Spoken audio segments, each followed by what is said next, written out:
বাস্তবে প্রেম করছেন অনুরাগের ছোঁয়া সিরিয়ালের নায়ক সূর্য এবং দীপা। আজ মিডিয়ার সামনে নিজেই প্রেমের বিষয়ে মুখ খুলেছেন অভিনেতা। বিস্তারিত জানতে হলে ভিডিওতে একটু লাইক দিয়ে চ্যানেলটি সাবস্ক্রাইব করুন। সুপ্রিয় দর্শক, অনুরাগের ছোঁয়ার সূর্যের উপর দর্শকদের অভিযোগ রয়েছে সে নাকি বিয়ে করা বউ দীপাকে জীবনের সঠিক স্থান আর সম্মান দিতে ব্যর্থ হয়েছে। আর বাস্তবে দিব্যজ্যোতি দত্তের চর্চিত প্রেমিকের তালিকা বেশ লম্বা। তা সে রোশনী তন্নি ভট্টাচার্য থেকে সৌমিত্রিষা কুণ্ডু, স্বস্তিকা দত্ত, কতই না নাম এসেছে তার জীবনে, কিন্তু বর্তমানে নিজেকে তিনি সিঙ্গেল বলেই দাবি করেন। দিব্যজ্যোতি এক সাক্ষাৎকারে লিভিনের থেকে এগিয়ে রাখলেন বিয়েটাই। নিবেদিতা অনলাইনকে বললেন, আমাদের তো শাস্ত্রমতে অনেক রকম বিয়ে হয়, আসল হলো দুটো মানুষের বোঝাপড়া, একে অপরের কাছে আত্মসমর্পণ করা। এবার দুটো মানুষ কিসে খুশি থাকে তা বলা মুশকিল, তবে আমার ক্ষেত্রে হয়তো বিয়েটাই হবে, কিন্তু লিভিনও হয়ে যেতে পারে। এখন বলা খুব মুশকিল, অনেক দূরের ব্যাপার। আর লিভিন তো গান্ধব মতে বিয়েই, দুটো মনের মিলনই সব, বলতে শোনা গেল অনুরাগের ছোঁয়ার নায়ককে।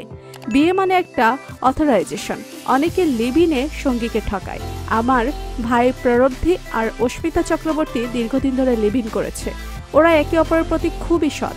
লিভিন সম্পর্কে আরও বলেন দিব্যজ্যোতি। দিব্যজ্যোতি খুবই ঈশ্বর বিশ্বাসী, যার ছাপ পড়ে তার সোশ্যাল মিডিয়াতেও।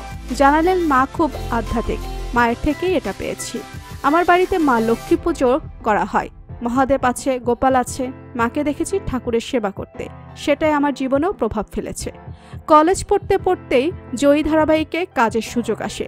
সেই সময় ইতিহাসে অনার্স নিয়ে পড়তেন, তবে প্রথম বর্ষের পর আর কলেজের পড়াশোনা করতে পারেননি, শেষ করা হয়নি গ্রাজুয়েশন। বর্তমানে নিউট্রিশনে ডিপ্লোমা করছেন অনুরাগের ছোঁয়ার সূর্য দিব্যজ্যোতি।